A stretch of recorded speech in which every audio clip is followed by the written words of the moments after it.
अनेकदा पालक प्रश्न विचारतात, हे दुधाचे दात आहे, पडून जाणार आहे, ट्रीटमेंट का करायची? ओके, तर आज आपण जाणून घेणार आहोत की दुधाचे दात मुलांसाठी किती महत्त्वाचे आहे. 6 महिन्याचं असतं तेव्हा पहिला दात येतो, तर काही दुधाचे दात वयाच्या 12 ते 13 वर्ष तोंडात असतात. फर्स्ट परमनंट मोलर हा वयाच्या 6व्या वर्षी तोंडात येतो, ते पण एकही दुधाचा दात न पडता दुधाच्या दातांच्या सर्वात मागचा दात असतो. की दुधाचा दात समजून ह्या फर्स्ट परमनंट मोलरकडे दुर्लक्ष केलं जातं, केवळ ह्या गैरसमजीमुळे की दुधाचे दात काही कामाचे नाही आहेत म्हणून. तर असं मुळीच नाही आहे. समजा मुलांचे दात दुखत असतील, किडलेले असतील, सूज आलेली असेल, त्यांना आपण टेम्पररी औषधं वगैरे देऊन स्टॉप करू शकतो. परंतु होतं काय की दात खराब असल्यामुळे मुलं व्यवस्थित जेवण करत नाहीत.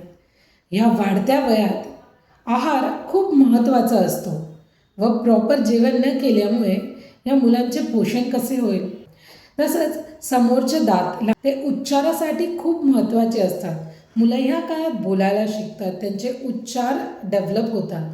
जर दातच प्रॉब्लेमॅटिक असतील, तुटलेले असतील, तर ते स्पष्ट उच्चार शिकणार नाही.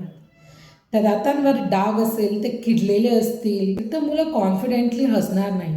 त्यामुळे त्यांचा आत्मविश्वास कमी होईल, ते स्माईल करणार नाही. याचा त्यांच्या सायकोलॉजीवर खूप मोठा इम्पॅक्ट होतो.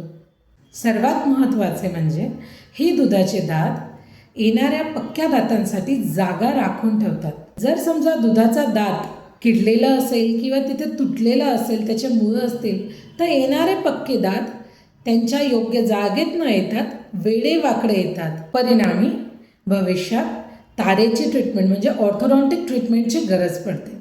तर मग आपण दुधाच्या दातांची काळजी घेणे तितकेच महत्त्वाचे आहे. मुलांकडनं व्यवस्थित ब्रश करून घेणे. लहान मुलं खूप चॉकलेट्स, बिस्किट्स खातात, पण ते दातांना चिटकतात, तर लक्ष देऊन त्यांच्याकडनं ब्रश करून घेणे. रात्रीचा ब्रश अत्यंत महत्त्वाचा आहे. दातांना कीड असेल तर फिलिंगद्वारे किंवा तो दात पडायला कालावधी असेल, तो येणाऱ्या दाताची जागा राखून राखत असेल, तर रूट कॅनल करणे गरजेचेच असते. त्याकडे दुर्लक्ष किंवा ते टाळून चालणार नाही. जर समजा तो दात काढावा लागत असेल, तर तिथे स्पेस मेंटेनर पण द्यावे लागते.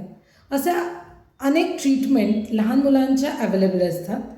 त्या जाणून घेण्यासाठी आपल्या डेंटिस्टला व्हिजिट करा व दुधाच्या दातांची काळजी तितकीच महत्त्वाची असते हे लक्षात घ्या.